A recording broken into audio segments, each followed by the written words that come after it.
മക്കളായിട്ടൊരു connection build ചെയ്യുക, മക്കളുടെ favourite ആയിട്ടുള്ള ഒരു പേഴ്സൺ ആവുക എന്ന് പറയുന്നത് എല്ലാ പാരൻസിൻ്റെയും ഡ്രീം തന്നെയാണ്, ആഗ്രഹം തന്നെയാണ് അല്ലേ. സോ അതിന് ഹെൽപ്പ് ചെയ്യുന്ന ഒരു മെയിൻ തിങ് എന്താണെന്ന് പറയാം. And that is listening. B A good listener. ഒരു നല്ലൊരു കേൾവിക്കാരോ കേൾവിക്കാരനോ ആവാനായിട്ട് ശ്രദ്ധിക്കുക. ഏത് പ്രായത്തിലാണെങ്കിൽ കൂടിയും അവരവരുടെ കാര്യങ്ങൾ നമ്മുടെ അടുത്ത് വന്ന് പറയുന്ന സമയത്ത്, മേ ബി പുറത്ത് പോയിട്ട് വന്ന സമയത്ത്, അല്ലെങ്കിൽ സ്കൂളിൽ പോയിട്ട് കോളേജിൽ പോയിട്ട് നമ്മളോട് വന്ന് ഷെയർ ചെയ്യുന്ന സമയത്ത് ജഡ്ജ്മെൻറ്റിലാവാതിരിക്കുക, അല്ലെങ്കിൽ കേൾക്കാതിരിക്കുക, അല്ലെങ്കിൽ ശ്രദ്ധിക്കാതിരിക്കുക, അല്ലെങ്കിൽ അവരെ അവോയ്ഡ് ചെയ്യാതിരിക്കാനായിട്ട് ശ്രമിക്കുക. ചിലപ്പോൾ നമുക്കറിയാം പറയുന്ന കാര്യങ്ങൾ അത്ര നമുക്ക് ഇമ്പോർട്ടൻ്റ് ആയിട്ടുള്ള കാര്യങ്ങളൊന്നും ആയിരിക്കില്ല, സില്ലി കാര്യങ്ങളായിരിക്കാം. നമ്മളെ വെച്ച് നോക്കുമ്പോൾ അതൊരു വലിയൊരു കാര്യമൊന്നും ആയിരിക്കില്ല.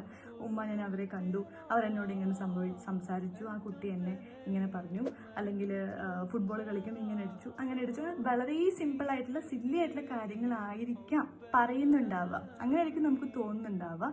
എന്നാൽ കൂടിയും അവർക്കത് വലിയൊരു കാര്യമാണ്. ഒന്ന് ആലോചിച്ച് നോക്കിയേ, നമ്മളുടെ ഫേവറേറ്റ് ആയിട്ടുള്ള, നമ്മളെപ്പോഴും സ്നേഹിക്കുന്ന, റെസ്പെക്റ്റ് ചെയ്യുന്ന ഒരു പേഴ്സൺ, അവരോട് നമ്മളൊരു കാര്യം, നമ്മളുടെ ലൈഫിൽ ഉണ്ടായിട്ടുള്ള എന്തെങ്കിലും ഒരു കാര്യം ഷെയർ ചെയ്യുന്ന സമയത്ത് അവരത് കേട്ടില്ല, ലിസൺ ചെയ്യുന്നില്ല, അല്ലെങ്കിൽ വാല്യൂ കൊടുക്കുന്നില്ല, ഒന്നും മിണ്ടാതിരുന്നേ, ഒന്ന് സ്റ്റോപ്പ് ചെയ്യോ എന്ന് പറയുന്ന സമയത്ത് നമുക്ക് ഉണ്ടാവുന്ന ഫീലിംഗ് എന്താണോ, നമുക്ക് ഉണ്ടാവുന്ന വിഷമം എന്താണോ, അതന്നെയായിരിക്കും കുട്ടികൾക്ക് ഉണ്ടാവുക അല്ലേ. അപ്പം അതുകൊണ്ട് അവരെ ഒരു വേറൊരു പേഴ്സണായിട്ട് കാണാം. കുട്ടിയോ വലുതോ ആരായാലും ജസ്റ്റ് ഒരു ലിസൺ ചെയ്യുക എന്ന് പറയുന്നത് അത്രയും ഇമ്പോർട്ടൻ്റ് ആയിട്ടുള്ള കാര്യമാണ്.